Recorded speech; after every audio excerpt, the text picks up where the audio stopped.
안녕하세요. 소소한 일상 라이스터디입니다. 여러분, 지난 시간에 우리는 각 관성계마다 따로 시간이 흐르고 절대 시간이란 없다는 것을 살펴보았습니다. 그리고 일반 상대성 이론, 특수 상대성 이론에 대해서도 시간 지연이라는 관점에서 살펴보았습니다. 지난 영상을 보시지 않으셨다면 위에 링크를 먼저 보고 이 영상을 보시면 좀 더 이해가 잘 될 것이라고 생각됩니다. 이 시간 지연과 시간의 상대성에 관한 내용으로서 트윈스 패러독스란 말을 들어보셨나요? 오늘은 이 트윈스 패러독스에 대해서 라이스터디를 진행해 보려고 합니다. 시청하시기 전에 구독과 좋아요 꼭꼭 눌러주시면 대단히 감사하겠습니다. 자, 그럼 바로 시작하겠습니다.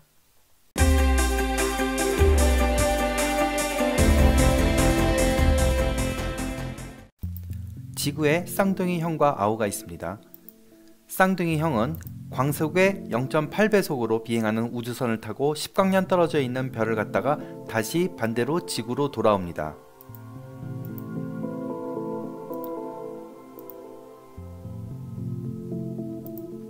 쌍둥이 형이 다시 지구로 돌아왔을 때 특수상대성 이론에 따라서 우주선의 시간은 느리게 가므로 쌍둥이 형의 나이가 쌍둥이 아우보다 어린 상태가 됩니다. 하지만 쌍둥이 형 입장에서 볼 때 이것은 상대적인 동작이므로 아우와 지구가 광속의 0.8배속으로 자신으로부터 멀어졌다가 다시 자신 쪽으로 돌아온 것이라고 생각할 수 있습니다.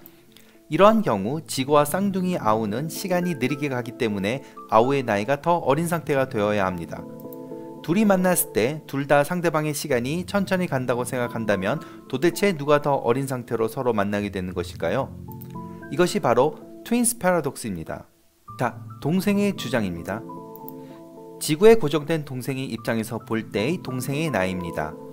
별나라까지 편도로 10광년 거리이므로 시간 t는 s 나누기 v이므로 12.5년이 걸립니다. 왕복으로 25년 걸리므로 동생은 25살 더 먹게 됩니다. 동생의 입장에서 형의 나이입니다. 우주여행을 하고 있는 쌍둥이 형의 시계를 생각해보면 특수상대성 이론에 의해서 형의 시계가 천천히 가기 때문에 편도 7.5년 걸리는 것입니다. 이 시계에 의해서 7.5년이 나옵니다. 왕복 15년 걸림으로 쌍둥이 형은 겨우 15살 더 먹었을 것입니다. 이번에는 형의 주장입니다. 형의 입장에서 보면 전혀 다른 결과가 나옵니다. 특수상대성 이론에 의하면 다음의 시계에 의해 거리가 줄어듭니다. 10광년의 거리는 6광년으로 줄어듭니다. 별나라까지의 거리는 6광년이 되고 왕복 12광년 거리이므로 광속의 0.8배속으로 가므로 걸리는 시간은 15년입니다. 형은 15살 더 먹게 됩니다. 쌍둥이 형의 입장에서 보면 자신은 움직이지 않고 지구의 쌍둥이 동생이 오히려 지구와 함께 뒤로 달리고 있으므로 특수상대성 이론에 의거하여 시계가 천천히 간다고 생각합니다. 지구의 시계는 9년 간 것으로 형은 관측합니다. 지구의 동생은 9살 더 먹은 것으로 판단합니다. 자, 두 사람의 주장에 의한 트윈스 패러독스입니다. 특수 상대성 이론에 의하면 두 사람의 주장은 모두 정당합니다. 서로 상반된 주장이 모두 정당하기 때문에 이것을 트윈스 패러독스라고 합니다. 그러나 여기에는 역설이라 할 만한 것이 아무것도 없습니다. 만약 두 쌍둥이가 서로 상대적으로 달리고 있었다면 두 사람은 끝까지 서로 상대방의 나이가 덜 먹었다고 관측할 것입니다. 두 사람은 서로 다른 관성계에 있었으므로 서로 다른 시간을 측정했다고 해도 이상할 것이 없습니다. 시간은 측정하는 사람의 운동 상태에 따라 달라지는 상대적인 양이기 때문입니다. 자, 이제는 트윈스 패러독스가 잘못되었다는 것에 대해서 말씀드리겠습니다. 결론, 동생의 입장에서 본 결과만이 옳습니다. 즉, 형이 동생보다 어린 상태가 됩니다. 증명입니다. 논리는 그럴듯해 보여도 사실 우주선이 돌아오기 위해 반대로 가속이 되어야 되기 때문에 등속 운동에 의한 특수 상대성 이론이 적용되지 않고 가속에 의한 일반 상대성 이론이 적용되어야 합니다. 형의 우주선이 방향을 트는 그 순간에 우주선에는 엄청난 가속이 일어납니다. 관성력 이퀄 중력이라는 아인슈타인의 등가 원리에 의해 이 순간 우주선에는 엄청난 겉보기 중력이 발생했다고 볼 수 있습니다. 일반 상대성 이론에 의해 중력이 강할수록 시간은 느려진다. 즉 우주선의 방향을 트는 순간만큼은 형의 시간이 동생에 비해 아주 느리게 흘러가는 것입니다. 즉 형은 동생에 비해서 젊은 상태로 지구로 귀환할 수밖에 없습니다. 그림으로 한번 설명해 보겠습니다.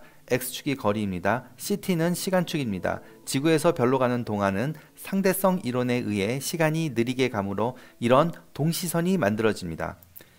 지구에서 걸리는 시간이 12.5년과 12.5년 걸릴 때 우주선은 7.5년, 7.5년 걸리게 됩니다. 따라서 동생은 25년, 형은 15년 나이를 더 먹게 되는 것입니다.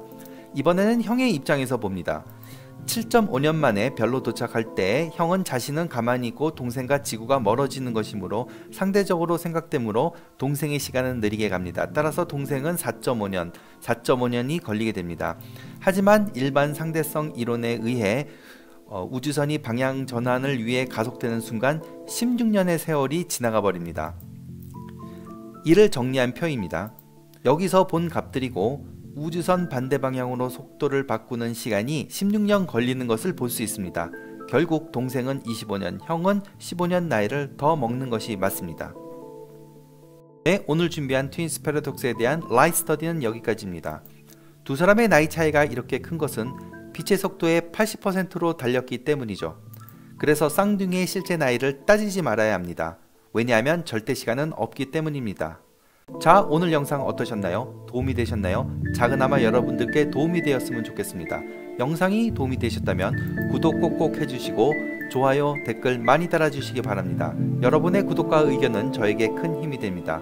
꼭 한 번씩 구독 버튼, 좋아요 버튼 눌러주시고 의견 있으시면 댓글에 달아주시면 감사하겠습니다.